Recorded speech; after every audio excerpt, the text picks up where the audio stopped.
Okay, this weekend it's Ballyhale Shamrocks against St Mullins of Carlow in the Leinster final, and delighted to say that I'm joined by the Carlow manager and former Ballyhale manager Colm Bonnar. Colm, how are you doing? Yeah, very good, very good. Looking Yeah, forward to the game. yeah, it should be a good one. I suppose a lot of people will straight out the bat expect Ballyhale to run away with this because they've been so dominant and beaten most teams very well. What are you thinking? Yeah, when I was with Ballyhale for those 3 or 4 years, I always felt that if we could get the team out of Kilkenny, because the Kilkenny Championship is just so cutthroat, it's so competitive. The intensity levels there is just incredible, and I always knew if Ballyhale could get out of there, because very good club hurlers were able to take on the likes of your Colin Fenneys and your TJ Reeds and your Owen Reeds and Henry when he was playing, and they would do a fairly good job in terms of closing down the space. And we always struggled to try and get out of Kilkenny, but I always felt if a Ballyhale team ever got out of Kilkenny, that I would, you nearly put money on them to go all the way, because they have such hurlers, and that other county teams or club teams wouldn't be used to playing the style that Ballyhale bring to the club scene. Well, what sort of culture do they have there? Because it just seems that they churn out brilliant hurler after brilliant hurler. Like, there's obviously the Fenleys, then Adrian Mullin and Darren Mullin, they're related. Then, of course, TJ Reid, Henry Shefflin. It feels like the list goes on. So what sort of culture is going on there? Oh, it's incredible. When I look back at the team when they won it in 2015, there must be 7 or 8 lads gone off that team. So that's a huge turnover. And to see them back up again and so competitive, and, as many good teams that they had, I don't think they've ever held on to their title. And they're in great shape to kind of do it, and not underestimate the challenge Mullins will bring to it. But, people will be looking at Ballyhale. But from the few years I was with them, the likes of Henry and Chaff, Fitzpatrick and Paul Shefflin and Aidan Cummins and Bob Aylward, David Hine, all these lads, Willie Coogan, these were all playing Patrick Reid in 2015, and they've all moved on. So it's just an incredible village to be able to produce another team within that small space of time. Normally, when you lose the calibre of those players in a space of 2 or 3 years, the team goes into doldrums, and sometimes you might see them falling back down to intermediate and junior until you get another group of lads. But it's just incredible to think that they're back again with 7 or 8 new younger lads. And I know they've won 2 county under 21 titles, which is helping them. But yeah, it's just incredible to think that they're back with a new team. Did you think, like, when you were managing there, that Henry Shefflin would go on to become a manager himself? And isn't it incredible that he's on the cusp of like winning an All-Ireland in his first season and hot favourite to win a Leinster in his second? Yeah, it is, because the last year we were there, like, Henry is still a fabulous hurler, and I'd say if Henry concentrated on the hurling, he'd be still one of the top hurlers in the country. But when he put his mind to something, it just shows how determined he is. He's has huge experience. What is he? 10 All-Ireland medals, 10 All-Stars, or 11. It's incredible to think what he has achieved. But and to be able to bring that experience in and to share it with his club players, I would have thought originally possibly the hardest place to go was to train your own club, because no matter how good you are in your own club, sometimes they say a prophet is never, welcomed in his own. That you won't get too many people listen to you. But Henry, he's done a hell of a job in his first year to win a county final, and to come back and to retain the Kilkenny Championship, because we know what it's like. It's just so difficult, because they were going hell for leather back in February or back in March when they won that All-Ireland, and here they are back, in the depths of December and still going well. So yeah, look, Henry's incredible in terms of what he's done, and but he has a very good bunch of players to do with him. And just to move over to the St Mullins side of things, so they're obviously in a part of Carlow that's touching off Wexford, touching off Kilkenny, near Rower-Inistioge, near Rathnure, and then down probably not too far from Waterford either. So it really is a hurling heartland down there. People probably think Carlow football sort of area, but it's exclusively hurling in St Mullins anyway. Oh, they love the hurling down there. They're so passionate, and again, it's a small little parish, and to see what they've done is just incredible. And I suppose Mount Leinster Rangers would have given them the inspiration. They would have seen Mount Leinster Rangers on their run back in 2013, and they won the Leinster and got all the way to the All-Ireland club final. That Mullins are kind of saying, well, we're not too far off these lads, and And I suppose they always had a point to prove. They felt that they never really done themselves justice in Leinster once they got out as county champions. But they were a very proud hurling club, and as you said, they're in the heartland of the hurling side there, beside Rathnure and very close to Kilkenny, and just 10 minutes up the road is Mount Leinster Ranges, another 5 miles up the road is Ballyhale, so it's the real hurling heartland of Carlow, and they take the hurling hugely serious. They're very passionate, and not many people give them any hope when they're playing Coola, who are double All-Ireland champions. And I was at that game, and it was an incredible display. After the first 10-15 minutes, once they got the grips of Coola, they were in the mix, and they mixed it with the best. And as I said, to come out winning by a point in such a tight game, it just shows the calibre of players that they have as well. I think we've just cut off the top of your head there a small bit, but we'll stay going, I'll say. So, talk about some of the players that you've dealt with Carlow, the likes of course, Mouse Kavanagh would be the one known most, maybe James Doyle as well, and a few others. Yeah. Look, a third of our panel would be from St. Mullins. They're all very good hurlers. They're full back line of John Dorn, Paul Dial and Gary Bennett. Paul Dial and Gary Bennett would be in with us at the Carlow scene. And again, that's a very good full back line and very, very competitive. And when you go back to the Coola game, they kept Coola scoreless in terms of no goals. And that was a huge plus to them. And if they can do something similar, because Ballyhale are on I think they scored 3 goals against Clonakilty and 5 against St. Martin, so they're a real goal threat. So there's going to be huge pressure on John, Paul, and Gary. But that's a very solid line. And then their half back line, Ger Cody wasn't available for the county final, but he's back, and Michael Walsh is centre back, and he's playing a very good game. So they're all good players. Jack Kavanagh, who's a county player with us as well from midfield. Again, Jack is 31, 32, huge experience, a big engine, and he's a big game player for them. And Oisin has been out there as well.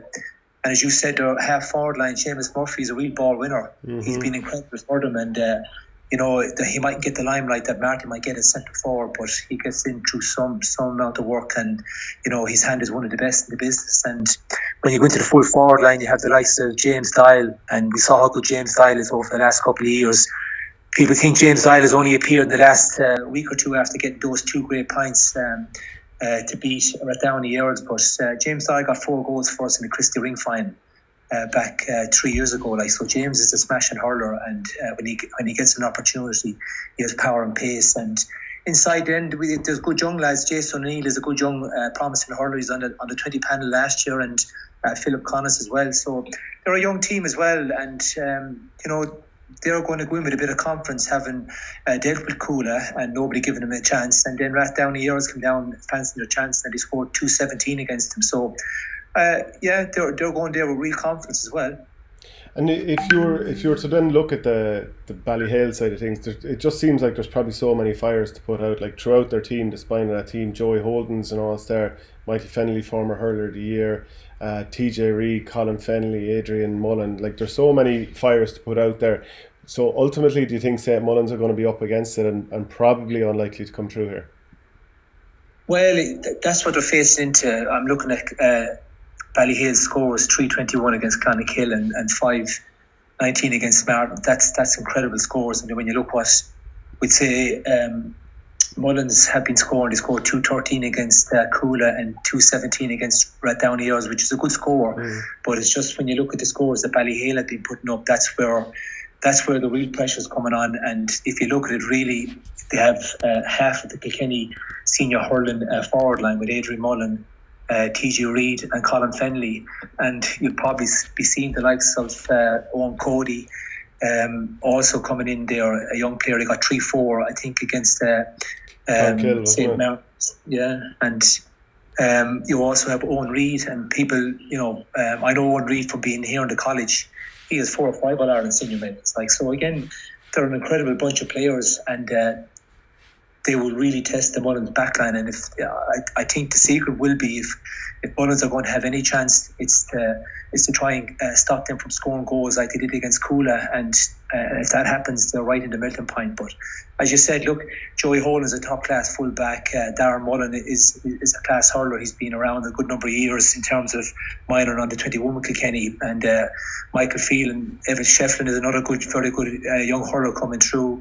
He was only coming through when we were leaving, and Richie Reid, whether they can get him back from the Lebanon, but Richie Reid is a top class outfield player, whether it is midfield or wing back, and so they have a lot of fires that Mullins will have to be able to pull out. But as I said, if you're in a final, it's 50-50, and it's about having that belief and having a real go. And the weather conditions as they are, it could make it a leveler for everybody. Yeah, for sure. You even saw that between Ballygunner and Borristoleigh. The pitch was a mudbat. But just one final question about Carlow clubs. Do they ever come in with an inferiority complex when they're playing against a team from Kilkenny, or is that kind of more of a thing of the past?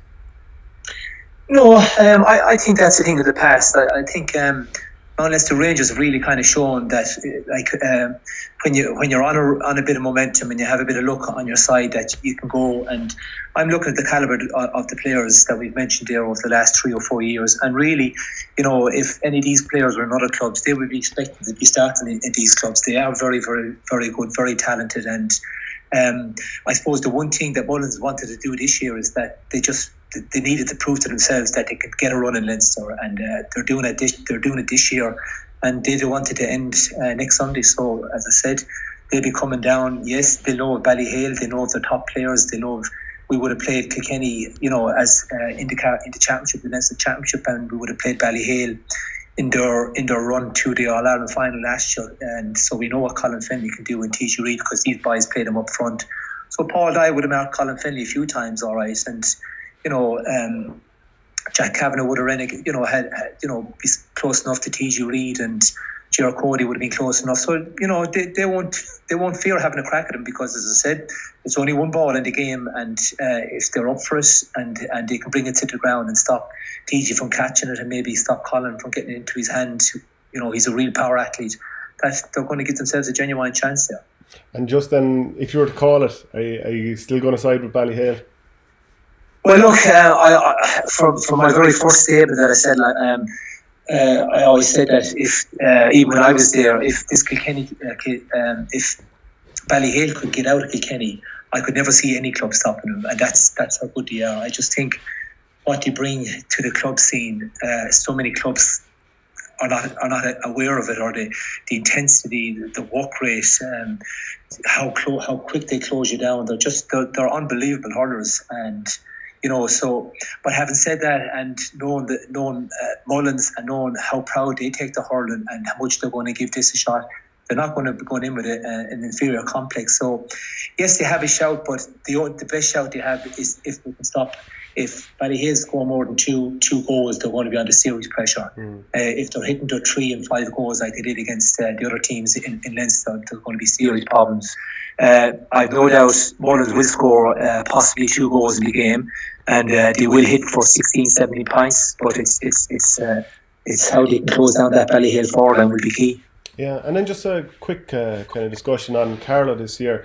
Of course, relegated from the Leinster Championship, but certainly not in any disgrace at all. Some very good performances in there, and many people, myself included, think it should be 6 teams in Leinster at this stage, because I'm not sure it helps the progression of Carlow to be competitive and then get sent down to a weaker competition. But in an overall sense of things, what's the lay of the land with Carlow, and are you feeling positive going forward? Yeah, look, it's a huge year. We knew when we went up it was going to be hugely difficult to try and stay in the Leinster Championship, knowing that they're going to relegate one team, because it would have meant that we would have had to have an unbelievable performance against one of the big teams, and Leinster was hugely competitive this year. When you look at Galway, didn't actually make it through, which is incredible to think, and they were only All-Ireland champions the year before that, so it just shows how competitive that Leinster Championship was. And we went up and we played Galway in that first game and gave a good account of ourselves, and possibly if we had a bit more belief in ourselves, that game was in the melting pot, and I think we brought it back to 2 points on 5 separate occasions, but possibly not having played at that level didn't help us. And then when Kilkenny hit us, they hit us for 6 in the first 15 minutes, but we got to grips with it and we played extremely well after that. But they had a score put up that we were going to find very hard to chase down. But you can't learn from these games unless you experience them. And when you experience them, it tells players what they need to do for the following year and how they need to go about the train and what improvement they need to make. But so it does force your game to a higher level. So it doesn't help that if a team goes up, like Laois will be under pressure. There's not a doubt. But even though they had a very good run against Dublin and beat Dublin in the championship, that was great for the Joe McDonagh teams because it shows, look, the gap. There is a bit of a gap there, but on any given day, if a team doesn't take it seriously, or if they underestimate the challenge, you would have a shot at them. And but for Carlow, I won't say it's disappointing to go back down. Yes, we would still love to be in the championship, but it has been very difficult to manage up there. But the Joe McDonagh competition is hugely competitive too. Like we're going down where Westmeath are hugely competitive, Kerry are very competitive, Westmeath, so it's something we have to look forward to. And the big incentive this year, they're talking about maybe they're going to bring it to a 6-team in Leinster. So whoever can win that Joe McDonagh this year, the chances are it'll be a 6 championship in Leinster for the senior hurling. And if that happens, well then, yes, you'd be looking to have a big killing in one of the games, but you're also looking at a team that maybe went up, which would be Laois. And you're saying, well, look, we're not far off that. And, that could be a game you could win and possibly keep you up and to keep playing senior hurling. Because that is the goal. They want to play the best. They believe those games bring on, they have brought on the likes of Mullins lads, the Michael lads,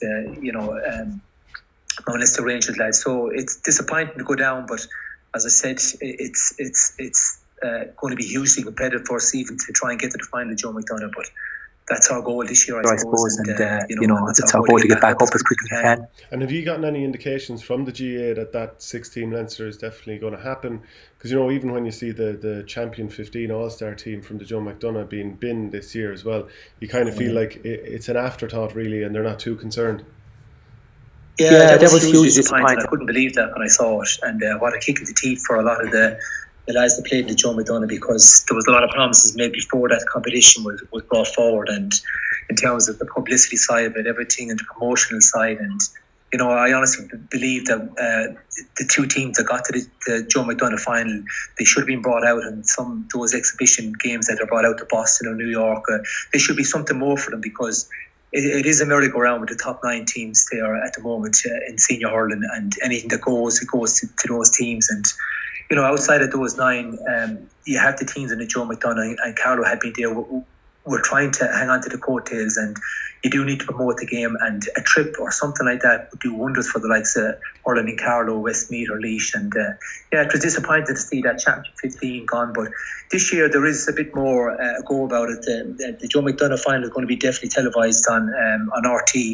Even though it's an area start at 12 o'clock, at least that's a start. We'd hope that they bring back the championship 15 as well, because as I said, they need all the types of promotion to get these teams to the line, because they are very close. Laois showed it against Dublin that what they can do, and Carlow showed in some of their games against the top teams in Leinster that we're not too far off the mark neither. And Westmeath are a team that have been they're biting at the bit to try and get up. They've lost 2 Joe McDonagh finals, and they're going to do everything in their power to be the team that's going up to Leinster. But look, there's been very positive talk that it'll be going to a 6-team Leinster Championship next year, and possibly even an 8-team. And I think if that happens, it'll be very good for hurling, because there'll be games there that the teams that are coming up can learn from against the better teams, but there'll be also games that you can play that say these will be very competitive and you can win them as well. So you're going to get big learnings from some of the bigger teams, and there'll be games there where you feel, we could win this game as well. So I think it would be for the betterment of hurling if they increase the numbers that are playing at that level, because as I said, Laois will show it. I think they'll show it this year. Carlow, I think if we get back up, we'll show that we're there. Westmeath are only waiting for that chance to get there. And then obviously you have Kerry, who are in an awful situation. If they won the Joe McDonagh, they have to play the 5th place team in Munster, which is very fair to them. Antrim are trying to get back to where they had been back in the late 80s, 90s as a real hurling dominant force. So look, it's all to play for, and the GA need these teams. It's not a case of trying to keep the 9 strong. They need to bring up the next 5 or 6. And I think one of the ways to do it is to increase Leinster to definitely 6 and possibly even 8. for next year. And just one thing that you said there that I was very interested in, that Leinster would even be 8 teams. How would that work? Like, you'd have Munster still at 5 teams, 8 in Leinster, and would it still be everyone playing? From what we were hearing, there would be two groups of 4 within Leinster. In Leinster. Oh. So you'd have your 2 top teams. Just say, for instance, you'd have the top 2 teams this year was Wexford and Kilkenny in the Leinster final. Yeah. And then the next 2 teams would be, say, Dublin and Galway on the other side. So then you bring up your 4 teams, say Laois are there, Carlow are there. You bring up, maybe it could be Westmeath, Antrim, Kerry, and you'd have. So basically, you'd have your 4 games, and your 3 games. Everyone has to play each other, and then you'd have your bottom 2 teams playing off to see who goes back down to possibly whatever competition it is.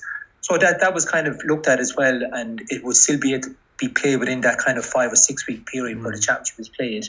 But it gives the teams there, or it gives you 2 great games. So just say, for instance, if we were in with Galway and Kilkenny, we'd have 2 huge games there, and then we might be in with Westmeath or Laois, and we'd have a big game there. And then on the other side, you'd have 2 other teams playing down, and obviously, if you're not good enough to stay in that competition, well then, there's the bottom team. 2 teams will play off in a relegation. The bottom team will go down, and the next team will come up. But it gives you great competition. You're playing the best of hurlers. When we played Kilkenny, and we played Dublin at home, we had 11,000 supporters that came to support, and normally we'd have a couple of hundred at our Joe McDonagh games, or even when we're down in the Christie Ring. And what a difference when you had the big players from Kilkenny coming to Dr. Colm Park. It was just amazing to see it. And the crowds want to see these big teams coming, and it showed, as I said, with the attendance that we had at the games. So, and that's only good for hurling. The field was full at half time, kids running around with hurlers in their hand. It was just an incredible sight to see. And we need more days like that. Carlow need days like that. Laois need days like that. Kerry, Antrim, Westmeath. And that's what that kind of a competition would do in Leinster. Well, brilliant stuff, Colm. Thanks very much for your time, and best of luck with Carlow next year. Okay, thank you, Shane.